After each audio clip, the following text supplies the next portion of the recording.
Hello, my name is Rosario Colque. In the previous milestone, I demonstrated the implementation of the main workflow for event creation, order creation, validation, and purchase.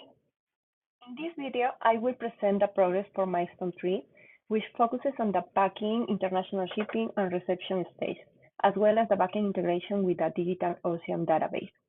For this milestone, my focus was completing the core functionalities. However, I plan to include automated tests in milestone 4. One of the biggest challenges I faced was the production configuration, because moving from local development to production required updating environment variables, adjusting build settings, and fixing database connection issues. However, the entire system is now fully deployed and running in the cloud. For example, here I created a web service for my backend and a static site for my frontend in DigitalOcean. I have prepared my test to pass and test to fail cases for the new functionalities. Here I have two orders from different clients, and I'm going to demonstrate a complete flow from validation all the way to reception. We begin by validating the products in these orders. As you can see in the database, both orders have status 1, which is created. So I will validate all the products, checking all the boxes, and then click Save. Now I will check all the boxes from order 2 and click Save. And now all products in both orders have moved to the validated status. So as you can see, the new status is 2, which is validated. In the next stage, we will mark all the validated products as purchased. You have to click all the boxes and then click Save. And the same with the other order. Once they are purchased, they automatically appear in the packing tab, where they are ready to be boxed. And in our database, if we refresh, all the products status will now is number 3, which is purchased. In the packing view, you can see all the products that have already been purchased. So all these products have status 3 in the database. To start packing, we first create a box selecting this icon. I will create, in this case, 2 boxes, and then we have to choose the products we want to place inside. At this stage, the client's products can be mixed across different boxes, depending on size and weight. So I will place these 3 products from different clients into the first box. So I need to select first the products and then the box, and the add button will activate it. And as you can see, the 3 products disappeared, and now is inside the box 1. And I will put the remaining items into the second box. I have to select the 4 products and then the box 2, and then click in Add button.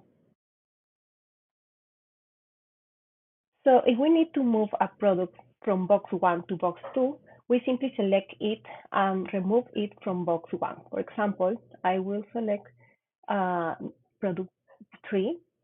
I will remove from this box, and then it will appear in my list, and then I will select the product and box 2, click on Add, and then it will appear in box 2 here.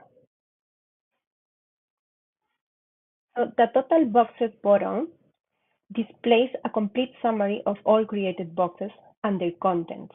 We can also print this list by clicking the printer icon. Once all products have been packed, they will be visible in the next stage, international shipping. And also the status of these products will be changed to number 4. If we refresh the table, now the new status is 4, package. Here in this view, the system displays the list of boxes that have been packed. If you want to see the detail of each box, you just have to click in the arrow, and you can see all the detail of the products that are inside of this box. Now we have to select the boxes we want to ship, and then fill out The international shipment form. We fill the shipment date, the courier, the track number, and the country of destination. And only when all fields have been completed does the Save button become active. Saving the shipment updates the status of all included products to ship it. And the Shipment Summary button shows a detailed list of all shipped boxes, and also you can print the detail pressing printer icon. We have the box table, so we can also see the status of the boxes in this table. In our example, both boxes were shipped. That is why they have a status 2, which is shipped. As you can see in the box status table, status 2 is shipped and status 3 is received. Finally, in the reception view, we see a list of boxes and the products inside, allowing us to verify whether everything arrived correctly. To review the content of each box, we have to click on the left arrow and then select all the products that we are receiving. Now the second box. If any product didn't arrive, we can select the Not Received option, and this product will have not received status, and this will be used for future reporting or follow-up. We have to select this option. To complete the reception, we have to fill the form out, and then the button Save will activate it.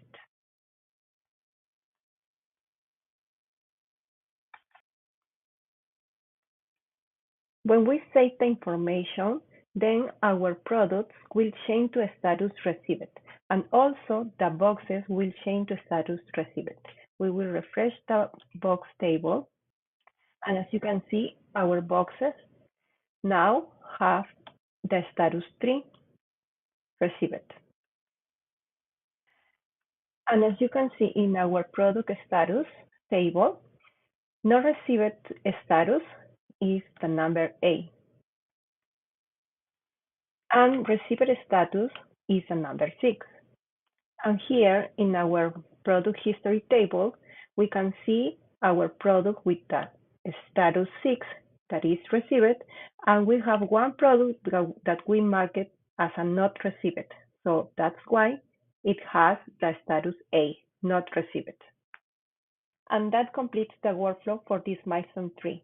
Thank you for watching. In the next milestone, I will focus on automated testing and final refinements.